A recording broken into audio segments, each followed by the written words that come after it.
Hello everybody, today in this video I'll show you how to read deleted messages on WhatsApp which are already deleted, so let's jump right into it. First we go to your settings.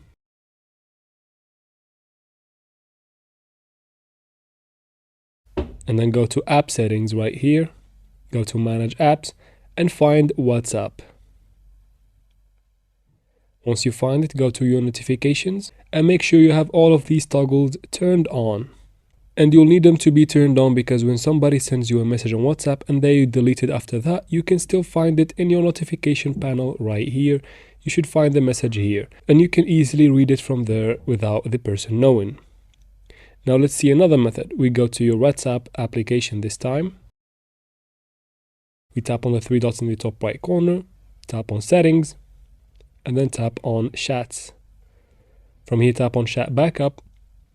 And as you can see here, the last time I have done the backup. Now, if the message was sent to me before I did the backup and was deleted after I did the backup, I can easily go ahead and uninstall WhatsApp, reinstall it again, and restore the chat backup, and I should find the message there.